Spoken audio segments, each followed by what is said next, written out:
wait a minute, you're a magician? And I was like, yeah. Can you do some magic in a bar?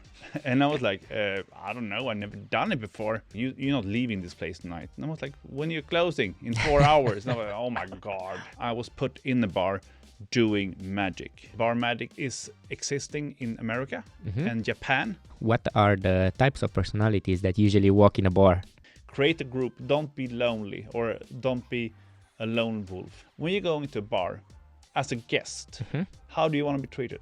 Remember that your job is not your life. We are not working in hospitality for the money.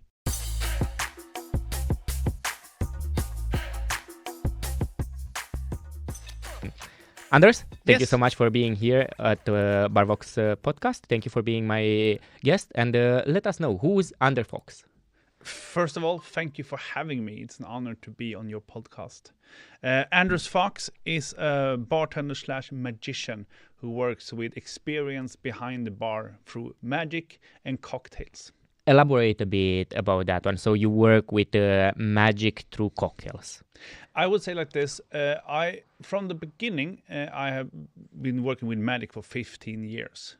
And during that time, when I was doing close-up magic, it's a branch of magic. You can either do stage or you can do the close-up style. That's like intimate, near people, not in the face, but getting more interaction and more experience from the guest up front. I started to work in restaurants. And from that point of view, I was actually a person that was doing magic like between when you're ordering the food until you're delivering the food. So the 25 minutes of the break you have, I just take care of that time and making the guest as happy and excited as possible so they enjoy the dinner better. And from there, I realized that because of the restaurant, we also have a bar. So I was starting doing magic inside the bar in that point of view. And from that on, it's just span on. So I started to actually educate me as a bartender because I think it's important to understand how the industry works, even if I'm not from the industry. And then actually I started to doing bartending. I was working 3 years at Valmans, who is like the biggest dinner show here in Scandinavia. We have 1,000 guests per evening. And I did that like 5 evenings a week. And there I did bartending and then also close-up magic inside the bar when we have a lot of guests waiting for getting the drinks. So I was actually taking care of a problem on that point of view. And from there on, I was just trying to like take that concept, bar magic, and spread it around the Scandinavian countries. My research says, and I know it because I've also been there, is that bar magic is existing in America and Japan, but doesn't exist in the Nordic countries or Scandinavia. So my passion or my philosophy or my mission, if you want to call it that, is actually to bring entertainment into the bar industry as much as possible. And the reason for that, from my point of view, is that I believe that all bartenders are working with people. You can never get away with interaction with the guest. And I just feel like because I was starting doing bartending around 2013, and I've been doing it throughout the years, I've been also like looking at the bar industry. And I feel that we have been focusing a lot on how to make the drinks better, how to think more about the environment. And that's great. But on that path, we have starting to forget more and more actually about the people who are standing in front of us. And I want to bring that conversation back as a really important topic. And you can say, but wait a moment, we have host or hostess. That's their job. It's not my job.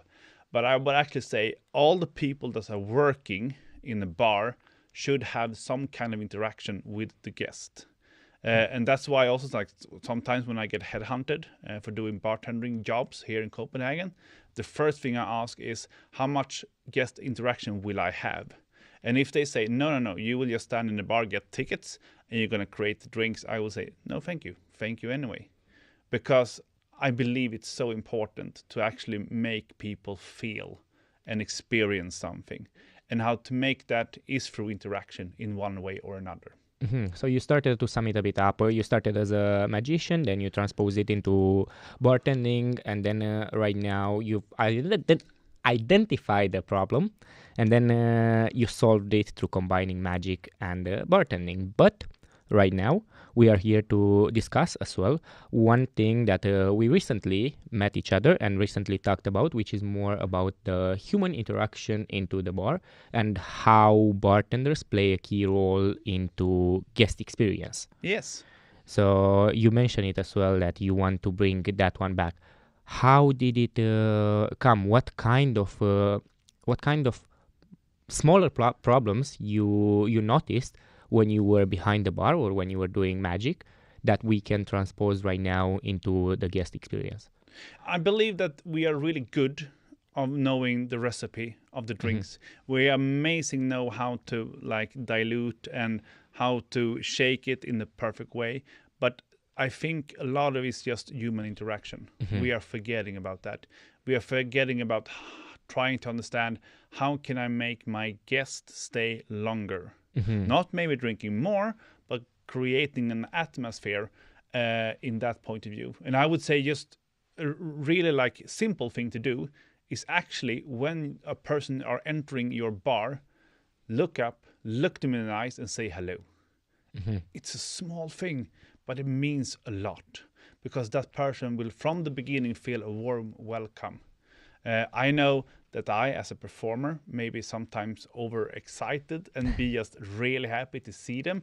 And I have my lines when I'm talking to people, but you don't have to have that. You just have to be genuine to yourself, how you are, and actually making eye contact and be kind and see them in one way or another. And I think like a lot of bars, you come into the bar and it takes like 5 minutes until someone sees you. And it's not bad, but it's nothing. It doesn't feel welcoming. It doesn't feel personal. No. And it's there. And that's nothing is worse than bad. And that's maybe weird to hear, but I think it's better to have a negative experience than having a mellow experience. Because mellow is like, yeah, who cares? But if I can say that this was really, really bad, I have something to talk about. And that's the story I want to like bring on. Of course, I always want to have the positive story. I don't want a negative, but it's better to have negative than really mellow in that point of view. Let's dive back. Let's dive back a bit and then say, so you started with the magic in 2013? No, my magic career was actually started, when I was 25, and now I'm 43. So that would be around 2000, let's say 2009. Yeah. I was working abroad. I was hired by an event company to work at hotels, also hospitality industry, in Turkey, Gran Canaria, and Egypt. So I was with an entertainment team, and I was the magician or the variety artist, as I call it. And there you work in 5 days a week, just doing shows every evening, over and over again, with guests from Norway, Denmark, Finland, and Sweden. So that was just only entertainment, but it's in an environment, and it's starting me to understand, because also there was also actually something funny there. I was working for amazing show artists, that means singers and dancer, but I felt a lot of times when we were on stage, all 5 of us, the 4 of them was more like a diva, more like, look at me, I'm amazing. Being a diva style. And I realized my job here is actually starting to communicate with the audience. I need to connect with them so they also feel that some of us are not a diva, a person they can actually interact with. And I think that's going through like my whole life. I love connection. I love interaction. I love to see people and understand people. And I think that's why I'm doing magic, actually, because magic is one of the purest art form, if you want to call it that, that can actually make a person physically stop their life and be like, what the quack just happened? I have no idea. And you can see their brains, and they get excited because they become children again. It's something new that I wasn't expecting in one way or another. So that's what I'm learning from there, working in the hotel industry in that point of view. But also there was actually the first time I was put in the bar doing magic. And there was a show bar in Alanya who we all artists went to, or performers went to. And one evening, the bar owner just sitting and talking to me, and he's like, "Wait a minute, you're a magician?" And I was like, "Yeah. Can you do some magic in a bar?" And I was like, "I don't know. I've never done it before." And I was like, "Do you want me to come back next week?" And he's like, "No, tonight, now." Yeah. And I was like, "What do I have on myself?" I found some cards, and I found some rubber bands and some coins. And I was like, "Yeah, no problem." So I just went inside the bar. We found a spot or a place, because that's also important. So I not are in any way in the way of the bartender doing your jobs. But like I started with 2 people, and after 5 minutes it was like 6 people, and after 10 minutes it was like a crowd of 25 peoples, and they started to sell cocktails after cocktails because I was there doing magic. And the bar owner was like, you're not leaving this place tonight. And I was like, when you're closing in 4 hours. And I was like, oh my God. So back there I got bit by the bug, what do you call bar magic. So I started doing research. As I said, there's a lot of things going on in America around it. Actually back to the 50s. So there's a history of bar magic in Chicago and Los Angeles. And then there is in Japan. But then when I came back, I started to like educate myself, trying to understand how can I implement this idea in the Nordic countries or the Scandinavian countries. Yeah. So you took the action and then wanted to dive even more into education. Do you believe even now the education part, are you still educating yourself today where you transition from the point of bartending, working into hospitality, and now into the consultancy job, which we're gonna tap up a bit later? Yeah, I think like all the things are touching on each other. It started with magic, talking about guest experience, and went deep dive into the bar industry, more thinking about the guest experience, because there's another way of looking at guest experience in that point of view, how to behave, how to like be manner in that way as a bartender. And right now, for the past 2 years, I actually got asked by people in the industry, can you teach our staff, the waiters or the bartenders, how you can make our guests feel seen? Because I think there's a lack of that education and that understanding. And the question is it because we, as I said, we have walked away from that path of guest interaction or guest experience because there has been so much focusing on amazing cocktails or amazing way of making cocktails, but it's a great conversation? Or is it because of the pandemic? Is it because of during the pandemic or when it started, a lot of bartenders stopped working and they got other jobs and they realized I earn more money or I can have a life from their point of view.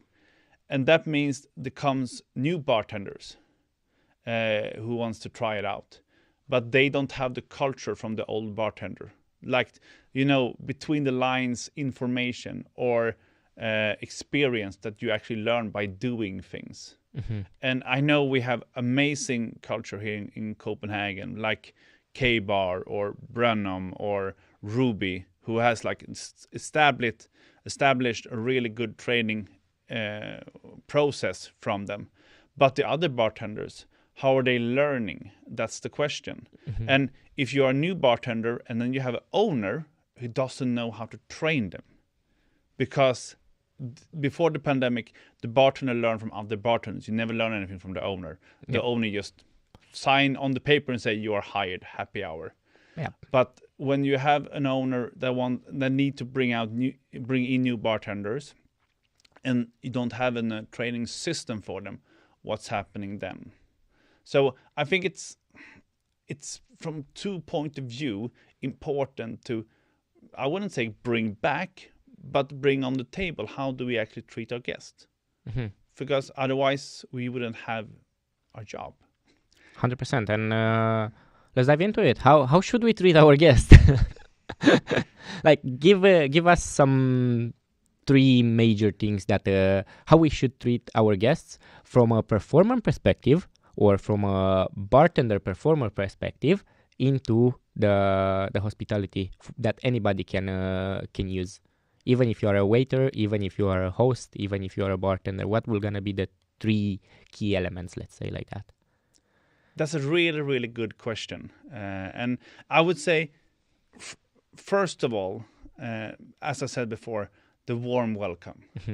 Actually, when a person enter an area, doesn't have to be like a physical room, but just going into an area, like a hotel bar or a lounge, you know you're responsible for this person. You're responsible for this person's experience. So start with looking up, look them in the eye and say, welcome. You don't have to say, how can I serve you or how can I help you? Just see them and getting a confirmation they say hi. So that's the first thing. The second thing is actually, the second thing is more of how can I analyze this person in front of me? So be curious about the person. Be curious what they are drinking. Why are they here? What kind of mood are they in tonight? Start asking questions that are appropriate in the situation. So that's the second thing. Be curious about your people. And number 3, from a, entertainment point of view, showman point of view, be yourself. If yourself means that you are an introvert person, no problem. Or you're, okay, I will say this. Be yourself. If you're a nerd, talk about nerdy things. If you are, as me, a guy who likes to bring out humor, do jokes. Be interactive with the person. But I would say don't feel that you need to be in the bar. Be more than the bar. And what I mean with that, because I know it sounds weird, is that the bar is just a table. Yep. You cannot hide behind the bar because a lot of people sees you wherever they're standing. So be more than a bar. Take care of the guest.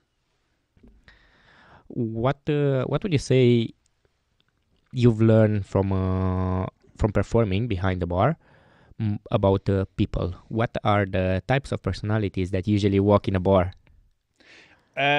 Or how do you read them before going into that one? Because you said you need to understand your crowd before actually starting serving them or giving them an experience. How can we, as bartenders, as waiters, as chefs, can better understand our guests? I would say study them in one way or another. Like a bartender, after a while, when you know how to shake and you know how to stir things because you got it in your body, the muscle memory, start looking up and look what's happening in the room. Understand what does they couple talking about. This group of guys, like 5 guys, what are you thinking? Like, what are they actually out of? What do they need for tonight? Study people. Study guests psychology, trying to understand what kind of person are going out and what point of view. Like when I go out to bars, from my point of view, is that I don't want to be lonely. I want to feel something like I want to be with people social. I don't need to talk to people, but just be in an environment where social people are. That makes me feel like I'm part of something bigger than myself. And I sometimes believe we are forgetting about that. So that would I say, from a performer point of view, starting to actually study people.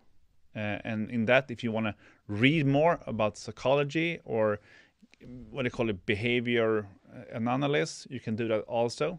But I think usually just stand in your bar and start looking at people.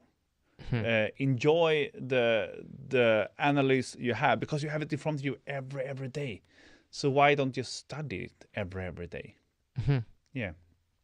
Okay, and reversing the situation. Yeah. Because you've been both. You've been bartending and you've been a magician. What would you take from bartending that you transpose it into magic? Yeah. What I brought from the bartending into magic is actually the craftsmanship. The actually being proud of something I'm doing and knowing that I'm framing my experience throughout the person in front of me. Like from my point of view, an experience is not one size fits all. It's one size fits one. Like we're doing the drinks. Yeah. All the guests are not drinking the same margarita or something else. They're ordering different things because of different reasons. And that's what I'm doing with Magic also. At the moment, I'm like the past, I think it's 4 years, I've been changing my view of Magic because of that. So every time I am entertaining a group of people, the first trick, or maybe the two first trick, is actually for me to analyze what kind of people are in front of me. Are they analytic? Are they soul-seeking persons? What kind of personality are in front of me? And from that point of view, I can catering my experience with them, so I know that they will have the most magical moment as possible in the end or the grande finale of my show. So you are framing it in a way that trying as well through Magic to create that small experience that people or guests will gonna remember as soon as they walk out 5 months later, 2 years later, that small touch. Yeah. Which I believe that the bartenders as well create when they make their craft. It's not only through the cocktail, as you said, it's through the story that they are telling to the guest, how they came up with that drink. Yeah. Why they choose that drink for the guest. And all of this matter into a longer process. Yeah. And I also think like the environment that you come into in the bar says a lot about the bar. I remember like I saw a talk from a bar owner in America. I don't remember. It was New York. I don't remember the bar. But he was talking about conversation pieces. And what he mean with that was that he actually put up things in the bar that people can start talking about. Here in Copenhagen, and we can just go like a really practical way, curfew. In curfew, they have this shaker that you like, what do you call it, waving? No, what do you call it? Turning the... Turning, yes. Yeah, that's it. But it's a conversation starter. Yeah. It's a piece that you actually can talk about. And I think that we should have it more in our bar. Of course, working into the theme. It's not that you're just putting something, I hope they talk about it. But in the bar in New York, they actually took all the bartenders working there and they actually made them baseball cards of them. So they had their name and they had a face, but just a cap. And they put it up on the bar. So you can do it also. If you have like a theme bar, I would maybe like if you go Cluedo, you know, the game, you can actually take all the cards from Cluedo and you can put the bartenders there and you can put it on top of the bar. And then you have a conversation piece starting. Why not? Just making the small things that people actually can talk about. So it's like storytelling in one way or another. And the storytelling is really, really good right now, like when we are creating the cocktails and we are putting it in front of them. But the question is, will it stop there? Or how can we make it longer in one way or another? Yeah, that's one thing that I usually describe it, the definition between service and the hospitality. Yeah. Everybody can make cocktails, and we can make cocktails. If you give a set of recipes to somebody, they can replicate a cocktail until a certain point. Yeah.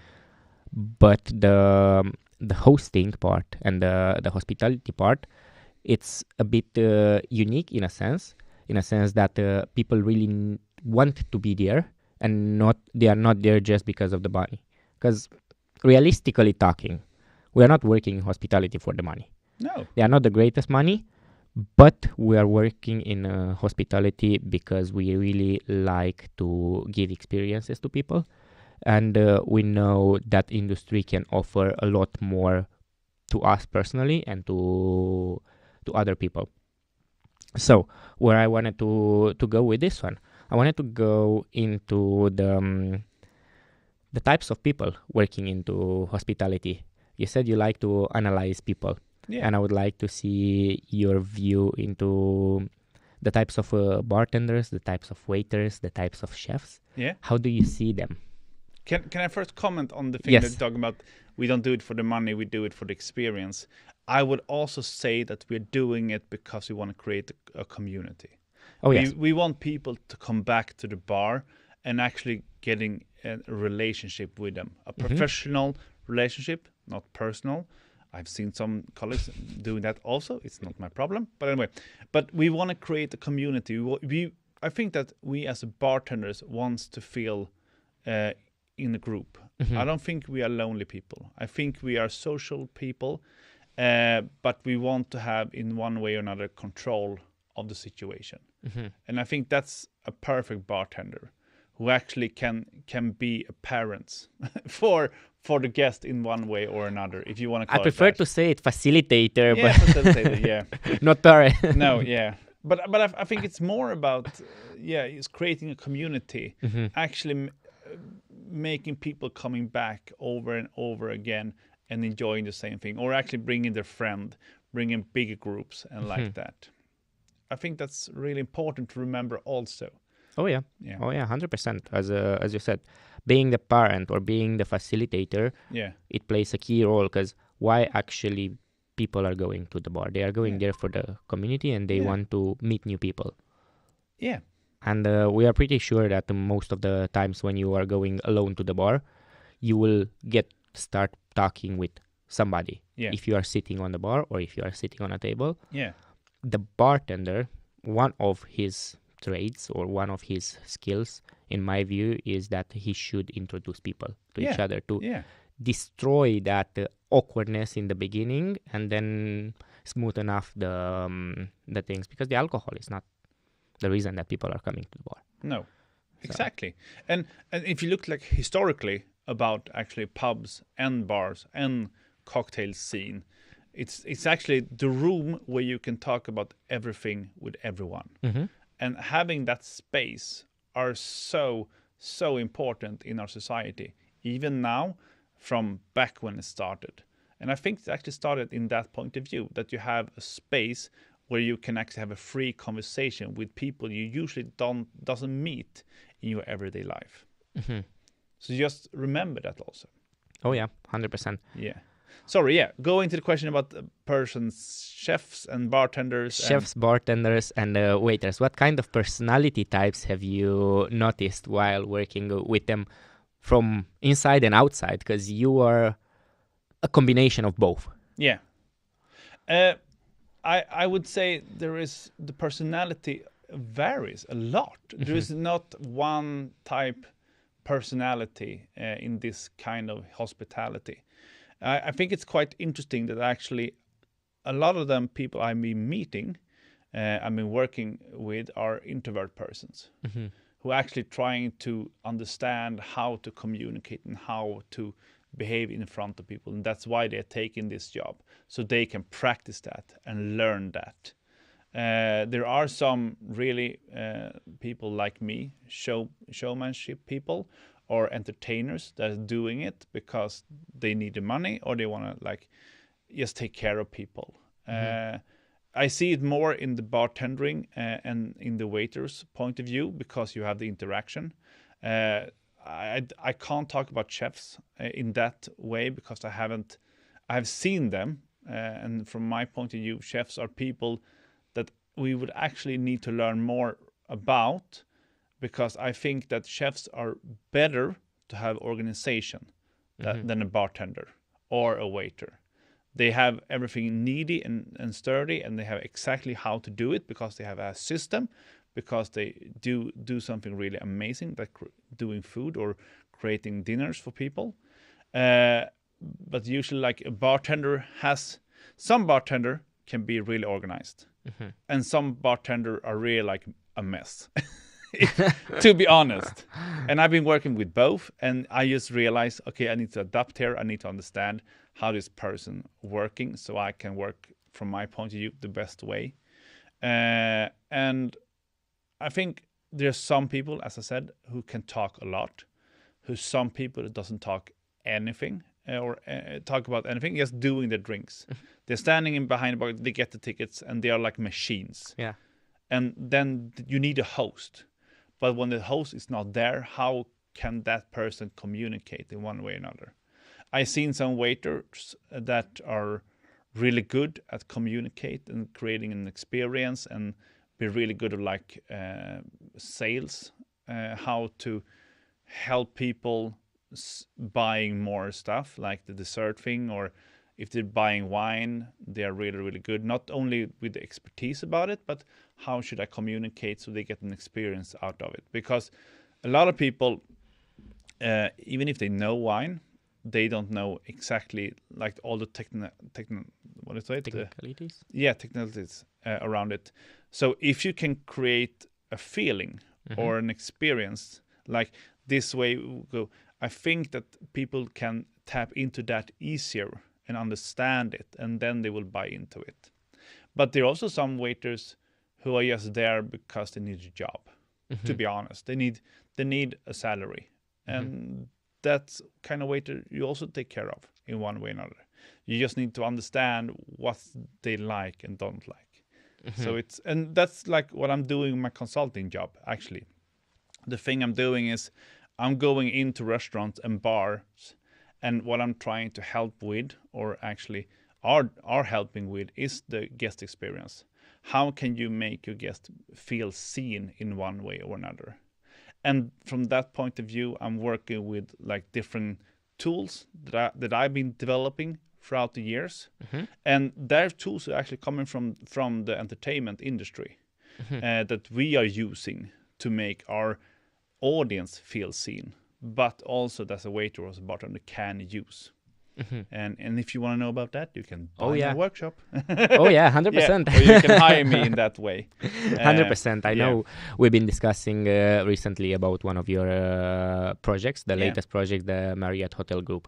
And that's actually how we got into touch more about guest experience and what it matters to have a good guest experience into a hotel. Yeah. And I remember from our last discussion that there will always be a compromise. Yeah. Going back to what you said, there are some people only for the money.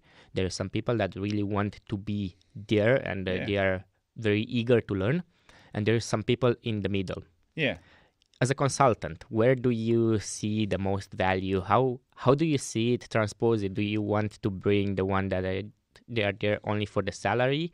Or do you want to tap more into the one that are there to learn? Or in the middle? How do you see it? Yeah, I would say from my point of view, I want to tap into the middle group. As you say, this is 3 groups: the high performers who knows what they are doing and can understand what they need to change or how to be as effective as possible during service, and that's like a few people. And then you have the middle group, who is a really big group of people who are trying to understand. I think they have some kind of knowledge, but they lack of some things, and you only need to like fix small things with them. And then they have the people with the salary, and the overachiever and the people who want the salary are small groups of people. That's maybe, let's say, 10% per group, so it's 20%, and you have 80% left. And from my point of view, what I'm working with is the middle group, and I'm trying to help them understand how to be as good as the like high performer people without getting too stressed. Without pushing too much on yourself as or with your performance. And with that, I mean actually starting to ask them question like, what kind of person are you? What do you like to, like when you're going out, what kind of things do you enjoy? Like, okay, if I ask you right now in this moment, when you're going to a bar as a guest, how do you want to be treated? Well, I want to be treated in the best way possible. I want to feel welcome when I go in the bar. I want to feel like I'm at home. Okay. Not in a sense that even there's so many people, I want to feel relaxed. I don't want to feel like I'm performing. Okay. When I'm going there. So I want to feel relaxed. I want to also feel seen. Yeah. But in a manner where not all of the eyes are on me. So it can be an interaction one-on-one with the bartender, or it can be one-on-one with the bartender and another guest. And that's, I would say, the key success in there for me to have a good experience into a bar. Okay, so what I'm hearing is actually that you want to be seen, but not put in a spot. Yes. You want to feel seen, but then you want to take control of when you are on and off. That's not the bartender job. Is that correct? Yes, it's correct. Okay. When was the last time you felt that? There was a time a while ago, Okay. let's say like that. Yeah. Okay. Can you talk about the experience? Let's remember when it was that one. That was, I would say, it was a long time ago actually. I don't usually go out. No. Starting from there, so it was a couple of years ago probably. Okay. When actually Bird just started and went there, and their setup, it's quite intimate, but also you can see the whole room, so you are in charge of, do I want to be seen or not? Yeah. Okay, so that's an environment Mm-hmm. in that point of view that they are creating to be seen or not to be seen. Mm-hmm. Okay, but how did you feel that the bartender or the host were taking care of you? They acted impeccably, Okay. I would say. Yeah. In that instance, they acted impeccably. So exactly what you mentioned. First thing first, as soon as you walked the door, they greeted you, then they brought you all of the water, gave you some time, and then walked you through the process of doing it. But I've also had some not so good experiences into it, where you walk into a bar and nobody sees you except from all of the other guests, that they see that you are waiting for somebody to give you a glass of water or to serve you a beverage. Yeah. So from this experience that you talked about some years ago, you had the environment that also had its. When you're working with bartending, what can you implement in your own service to make a person feel the way you want to feel?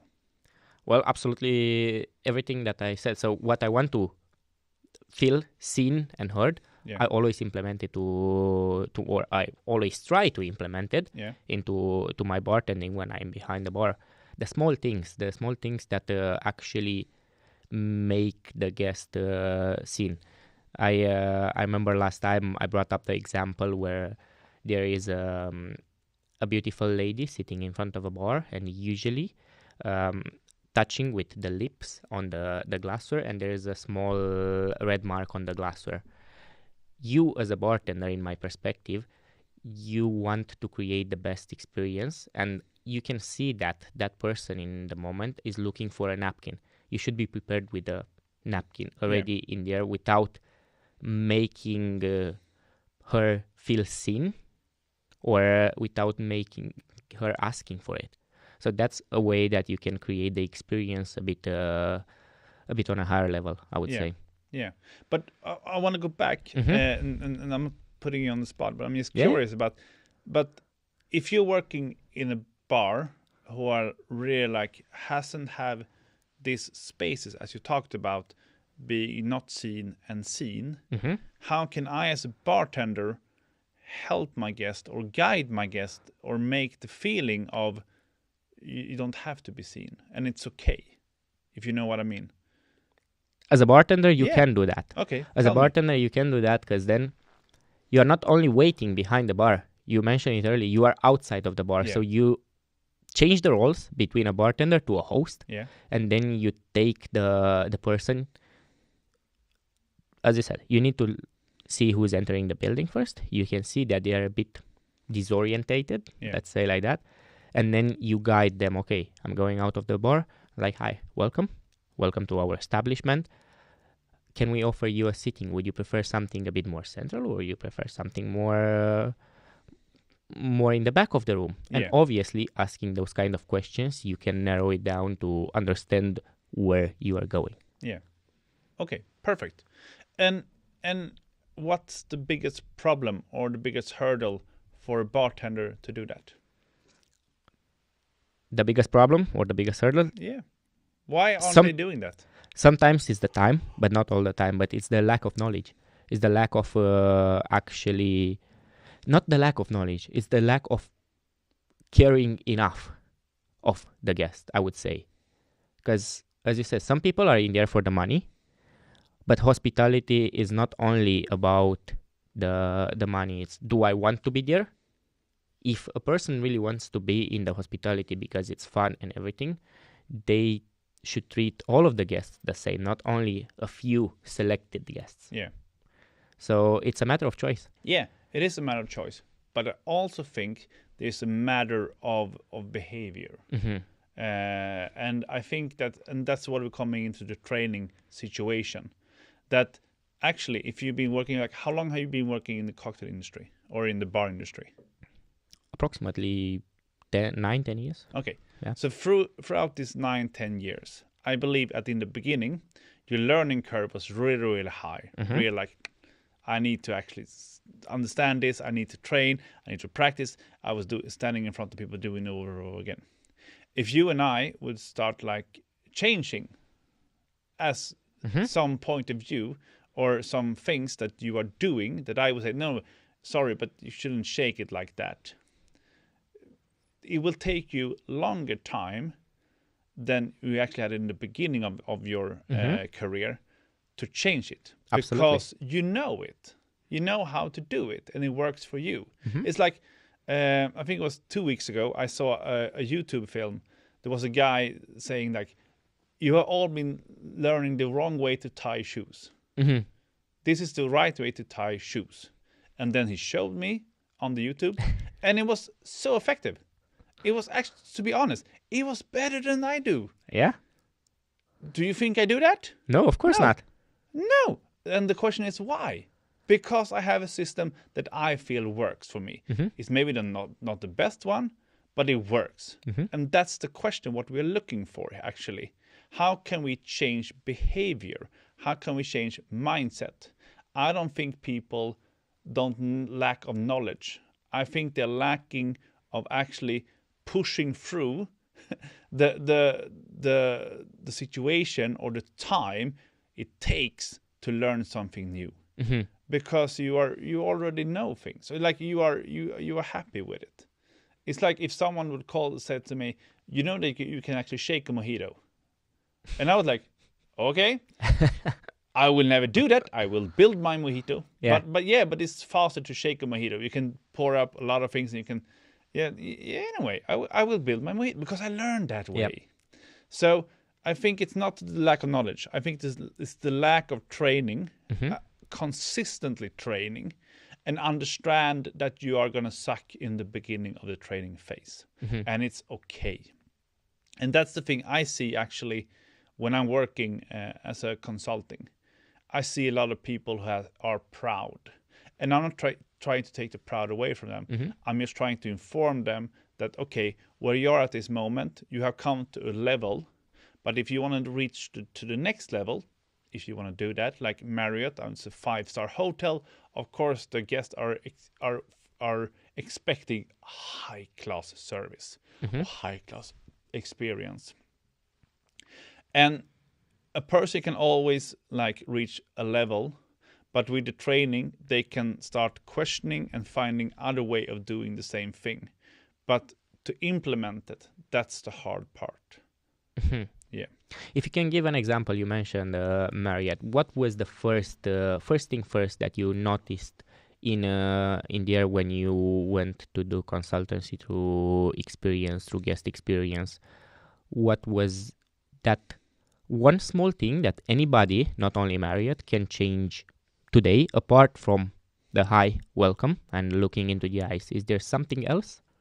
I would say, like, when I started working with Marriott, I saw a lot of transactional service. That means that you are greeting the guest, you are taking the order, you bring out the order, and then you bring out the empty plates, you ask for dessert, you bring out the bill, and you be happy. That's transactional service. You're doing the thing as the waiter suspects to do. The thing that we have been working on, or actually the small thing, I would say, as I said before, be curious, trying to understand where are these guests from, why are they here, and what do they want from this experience, actually. I would say more, we have been working like with guest recovery also, how to actually take care of guests. Because a lot of times when you have a guest who are angry, or when they come to a point when they are angry, because emotion doesn't come from like out of nowhere. It has to be a journey. and trying to actually understand as a waiter or as a bartender, first of all, we need to acknowledge why they are angry. Not only fix the problem, because if I fix a problem and you still are angry, your anger will not go away. So you need to actually acknowledge and say, okay, why are you feeling like this? Or mirror what they are saying to be like, do I understand you? Is this the real issue? Yeah. And then after that, you can fix it. I know a lot of waiters and I know a lot of bartenders who only would just fix it because they don't want this experience to be negative. But the experience are negative. And our point of view, or my job there, is to change it to positive. And how to do that? Talk to them about the feelings. To actually be a human being. So that's something that we've been working on, and I'm still working on with other clients also, trying to understand how to be a human in that point of view. I wanted to ask you as well, or I wanted us to talk a bit, dig down into how is it to do a transition between magician slash bartender, let's call it like that, to a consultant. How profile like that can go. Let's say there's maybe 5, 10, 20 listeners to this podcast that are exactly into your situation, where they've been behind the bar or they've been doing magic for long, and they want to go to the next step into the career, which is consultancy into guest relationships or into performers or into their field. What kind of skills do they personally need to have, and what kind of values do they need to show off to their future clients? That's a really good question. I would say skills. That depends exactly where you want to go and what kind of field. From my point of view, when I'm going into consulting, I need the skill of understanding the industry. That's why I've been working with bartending and also working with waiters. So I understand from their point of view how they are working. I think that's really important to understand actually what a person are doing if you're going to coach them or trying to help them in one way or another. And then because of the coaching, because of the workshop, I also have a degree in teaching. I am educated, or I have a degree in teacher. And from that point of view, I would just say, start talking to people, be curious, trying to understand where is the pain in the industry. Right now, I had a conversation last week with a person doing the same thing as I do in America. And we were talking a lot about how guest experience are so important from the customer's point of view or the guest point of view, but there are so much pressure on the bartender and the waiter. And as I said before, there's not so much training to understand how to create the experience. And that's the gap. And if there is a gap there, how can you fill it? So I would actually say starting to connect with people that you are talking to on an everyday basis and ask them, what do you feel is the biggest problem in the industry? And see, can I solve that? Can I do something about it? How can I bring the value? Because I know that bar magic in one way, if I should be honest, isn't value by itself. It's a magician in a bar. Yeah, you can have a stand-up comedian, or you can have a jazz musician. It's not the thing about that. But from my point of view, when I'm talking about bar magic, it's like I have a slogan, or I have a phrasing that I say, the comfort drinks, but it's safe for the magical moments. So I can actually make people stay longer. So finding the value in the thing you love to do, and from their point of view, you can create a business around it. Because I think all people are looking for values. That's why we are buying things. Yep. We're not buying a mobile phone because we need a mobile phone. We're just buying it because there is a brand. How can you brand yourself in one way or another?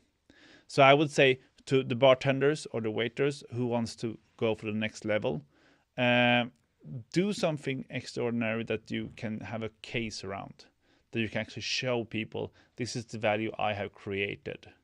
and team up with people that talking the same thing as you do. Create a group. Don't be lonely, or don't be a lone wolf, because you're gonna burn out so fast. Find people that you can experiment with, that you can talk about it, find different ways. So that's what I would say. Okay. Yeah. Cool.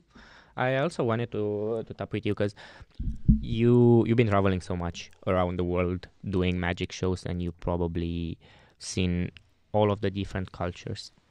How is it right now working with the new generations from different cultures into the hospitality world?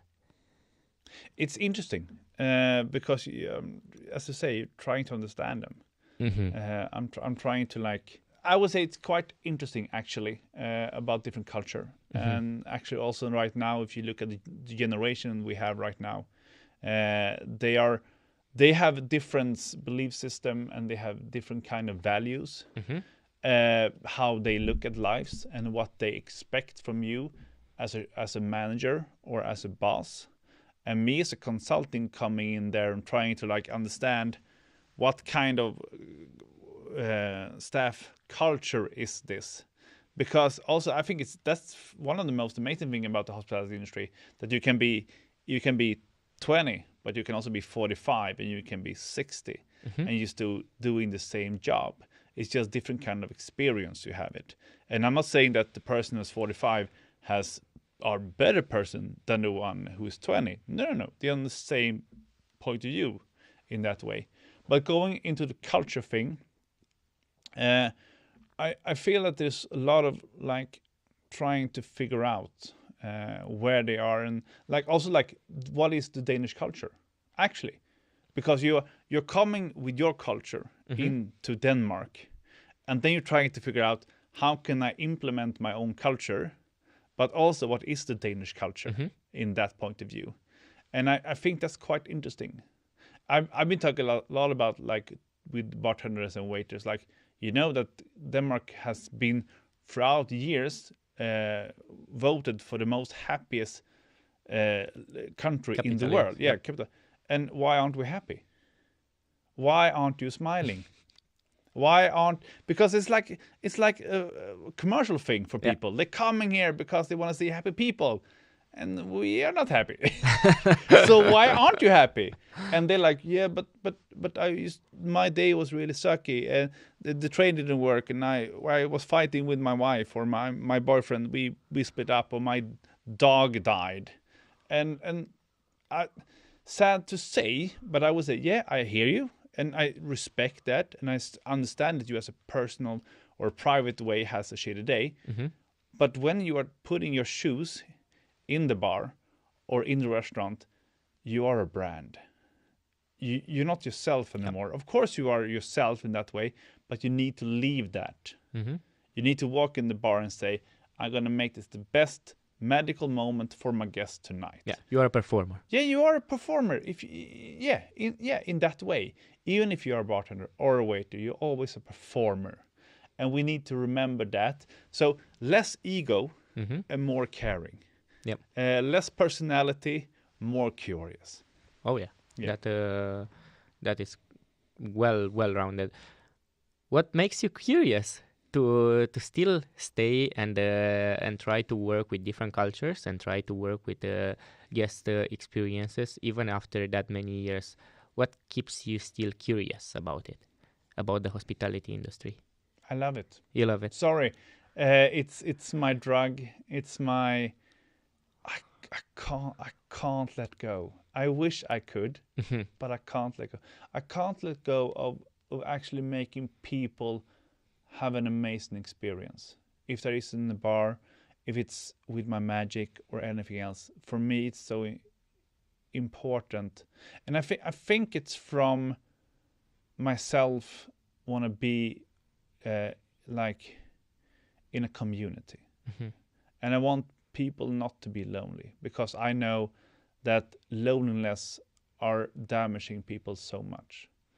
So just have a bar where you can go to, take a beer, and just be with other people are so important. I think the community thing is a lot grained in my body or in my soul. I think a lot of like late night talking to people and just being there. It's something else. On the personal level, Yeah. how hard is it to be the performer working in bars and also have a social life or a personal life on the side? Because it's late nights, you know. Yeah. It's an industry where we are surrounded by people, Yeah. flooded with people. Yeah. How easy it is to create a meaningful outside of the bar life. I'm asking because you mentioned earlier that I'm a father. you are a father as well. Yeah, I have a family. How hard is it to still be on the road? How hard is it to have a family when you are working late nights and being there? I would say it's if you have, for me, I met my wife like way back when I was working in Turkey. So she has been seeing me, or she actually met me when I was standing on stage. She knows I'm a performer. She knows what I'm doing, and that's really important. And so much support that I have from her is amazing. I don't know what I would do without her. She is like the best person I ever met, and I'm so humble and grateful and still in love with her. I would say it's a communication.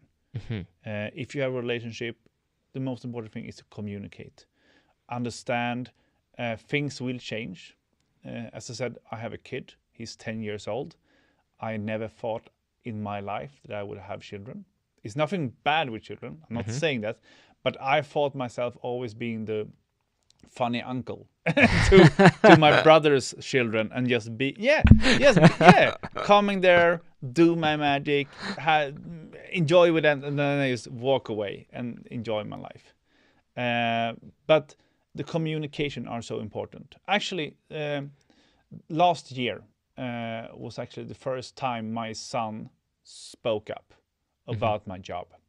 The thing was like, as I said, I'm living in Denmark, but I have a lot of jobs outside of Denmark. And it's not that I don't like Denmark, it's just that that's life sometimes. And I got a contract for a boat, to work with Medic on a boat. And the concept was that I was working on the boat 16 days in a row, and then I came home, and then was 16 days more. And after 2 times on the boat, my son said to me, I can't take it. This doesn't work. I see you on the screen. I talk to you every night, but it's not the same thing you being home. And I need you to be home right now. And then I realized, okay, I need to change it because the family is the first point of view in that way. So I what do you call it, rip the contract, or I actually talk to them and say, I have to stop here because of my family. And so what you're asking about, how can we work with the thing we're doing but still have a social life? Yes. I would say that's from person to person, but remember that your job is not your life. Remember that. It's easy to go there, especially when you are a bartender, because everything is around the social atmosphere and you can be there and have a good time. But I would say train, exercise, remember to eat, remember to sleep, and remember to create a group or friendship with people that you can work with, or not work with, but that you can be with outside your job. I know a lot of bartenders, or friends of me, who only like are friends with bartenders, and that's a good thing. But I would also say find maybe 5 or 4 other people who's not bartenders, so they can give another point of view in life. That's well said. And usually the way that I really like to close this podcasting episodes is with 2 questions. One that it's for everybody, that everybody has to respond to the same one, and one that is tailor-made for you. The one that is for everybody, we kind of tapped it already, which is what still motivates you to work in this industry after such a long time. So what keeps your drive? And the second one, that it's primarily made for you. You are an entertainer. You are an entertainer. Yeah. You met multiple people, multiple types of people, and then you've revealed yourself to some of them. What was one of the moments then you had a guest in front of you and it changed your perspective? Do you have any of that moments? Yeah, I have. Do you want me to ask the first question first, or do you want me to go? You can do either. What's the first question was? What am I still here, or why are you still? What keeps your drive into the hospitality? Okay, perfect. As I said before, curiosity, and also I believe, as from a performer point of view, the conversation about guest experience is something we need to talk about. Yeah. And that's why I'm here. Yeah. And I feel until we have had that conversation, until we had training that actually can give the tools and the mindset to the bartenders and to the waiters, I will still be here. And I still want to talk about it. And I want to meet people with other experience and talk about it. Because in the end of the day, there are guests that we are working for or with, and that experience are so important. That's why I'm still here, because I want to advocate the experience. And then I would say, what changed, like a moment that changed my point of view. One evening when I was working in a restaurant in Malmö, and as I said before, I did magic between ordering until the food delivering. So 25 minutes, people are maybe looking at their phones, their maybe conversation. My job is to entertain them and make them as happy as possible before the food arrives. So they will enjoy the food better in one way or another, emotionally. And usually I go up to a group of people and I say, excuse me for interrupting, but that's my job. My name is Anders Fox. I am the restaurant magician here tonight, and now it's my turn to entertain you. And then I start doing my entertainment. That's like my formula way of doing introduction. This evening, there was a lot of people. I had done maybe 4 or 5 tables, and it was really, really nice. And then I go up to a table that has 6 person in a round table. And I just walk up and I say the same thing as I said. My name is Anders Fox. I'm the house magician here. And now it's my turn to entertain you. Then one of the ladies or the women takes my arm. And I'd be like, oh, okay. Something is happening here. I look down at her and she says, thank you so much. We just been to a funeral. Oh. And I was like, okay. I understand. I agree, not agree, but I'm sorry for your loss. I hope you will have an enjoyable evening. If there is that you want to have some medical moments later, you're always welcome. Have a great evening. What happened there was actually, I understand that people are not only going out to have entertainment or having a good time. People are going out for connect. And that's what they were there for. They needed to connect with each other after that situation. They've been to a funeral. And that's also like how actually the reason for people living at a hotel can actually be sometimes that they are going to a funeral. So changing that point of view and trying to actually understand what kind of person are in this room and the reason for being in this room, that changed my point of view doing magic and actually being better as a bartender. So I think that really changed my mind, or not my mind, but my point of view. No, that's an insightful view as well to understand that when people are going out, they are not only going out to celebrate, they are going out to also connect, even if something bad into their life happen. And I believe it's a great way to wrap up this episode. And I really want to say thank you so much for being here, Anders. And also, let our listeners know where they can find you in case if they want some magic tricks, some consultancy, if they want to talk more about the guest experience, where they can find you. You can find me two ways.